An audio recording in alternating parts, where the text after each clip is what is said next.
Mundur dikit, kita bahas tentang ini yuk. Ini lumayan fundamental untuk kita ketahui. Beberapa menyebutnya cakra, tapi kalau kita masih terlalu ego untuk menyebutnya cakra, it's okay, kita sebut saja sebagai pusat energi dan kita bahas secara biologi. Oke? Dikatakan pusat energi karena bagian-bagian ini termasuk dalam sistem saraf otonom. Artinya, bagian-bagian ini semua bisa bekerja tanpa adanya kesadaran. Kemudian cabangnya ada dua, ada sistem saraf simpatik dan sistem saraf parasimpatik. Masing-masing bagian ini punya otak mini, plexus neuronnya masing-masing, juga punya kelenjar masing-masing yang menghasilkan hormon-hormon kimiawi tertentu. Dan juga bagian-bagian ini punya pancaran energinya sendiri-sendiri.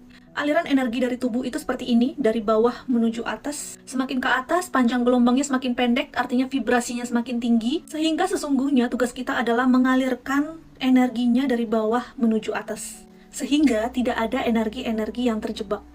Jadi semuanya dialirkan ke atas. Oke, kita bahas secara singkat. Yang pertama adalah plexus mesenterica, sering disebut energi dasar yang mengaktifkan kelenjar seksual. Berhubungan dengan rasa stabil, security, dan juga basic needs-nya kita, kebutuhan dasar. Jika pusat energi ini tidak seimbang, maka akan berkaitan dengan emotion ini, trauma, kejahatan, kecanduan. Frekuensi dan pancaran spektrum cahaya tidak tampaknya dari pusat energi ini adalah warna merah. Jadi tidak sebuah kebetulan, sesuatu yang bersifat sensual selalu diidentikan dengan warna merah.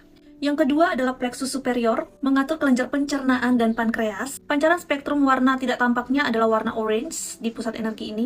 Area ini sering disebut otak keduanya manusia karena ratusan ribu neuron terkoneksi ada di sini. Penghasil serotonin terbanyak dari tubuh manusia. Dan disebut juga sebagai pusat insting atau naluri.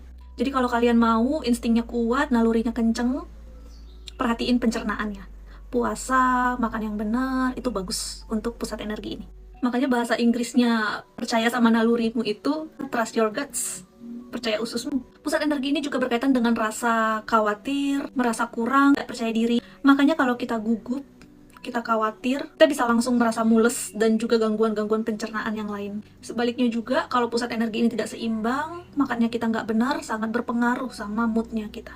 Yang ketiga, plexus solar, termasuk hormon-hormon adrenalin, kortisol, dan beberapa hormon lainnya. Pusat energi ini berkaitan dengan kontrol diri, self-esteem, dominasi, kompetisi, kekuatan, dan juga semangat. Ketika pusat energi ini seimbang, sangat bagus untuk kita karena kita punya dorongan yang kuat, punya intensi yang jelas untuk bekerja, untuk berkarir, untuk mengejar sesuatu. Tapi kalau nggak seimbang, kita akan sangat dekat dengan hormon stres, kortisol, adrenal, sistem saraf simpatiknya kita langsung aktif. Kita jadi berada dalam posisi survival mode. Spektrum warna cahaya tidak tampaknya ini warna kuning, jadi nggak kebetulan juga sesuatu yang bersifat semangat itu diidentik warna kuning, matahari yang memberikan kita semangat. Lanjut keempat ada pusat energi jantung, plexus kardiak. Ini udah pernah kita bahas secara lengkap di sini, yang kecerdasan jantung. Kalian bisa nonton yang ini.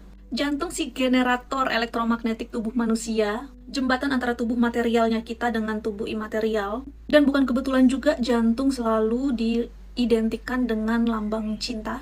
Pancaran spektrum warna tidak tampak dari pusat energi ini warna hijau.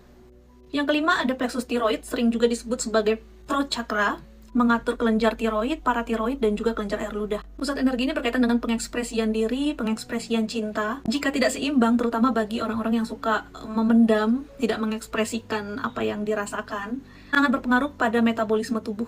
Pancaran spektrum cahaya tidak tampak dari pusat energi ini adalah warna biru. Kemudian pusat energi keenam disebut juga sebagai sixth sense, pusat energi keenam, yaitu yang kemarin sudah kita bahas, kelenjar pineal. Jika pusat energi ini terbuka, maka kelenjar pineal kita bisa berinteraksi dengan frekuensi-frekuensi yang sangat tinggi dari medan kuantum, menerima informasi dari medan kuantum, sehingga kita bisa mendapatkan vision-vision dan juga intuisi yang sangat kencang. Inilah yang sesungguhnya aktif secara natural bagi mereka yang kita sebut sebagai indigo. Kenapa disebut indigo? Karena memang pancaran spektrum warna tidak tampaknya itu warna blue indigo. Pusat energi ketujuh adalah plexus pituitary, disebut juga sebagai kelenjar master, karena mengatur dan menciptakan harmoni dengan pusat-pusat energi yang di bawahnya. Ketika vibrasi kita sudah sampai pada pusat energi ini, maka kita akan sangat mudah untuk merasakan energi-energi yang sangat luhur.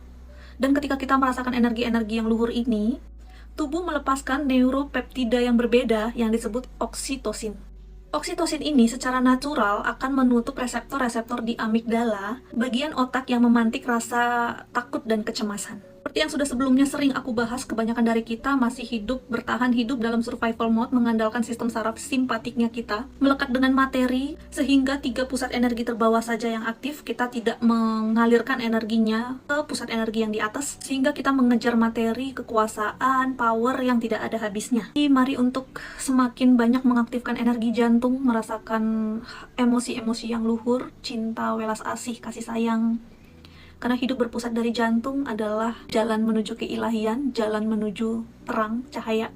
Semakin terus perbaiki diri, semakin terus masuk ke dalam diri. Thank you.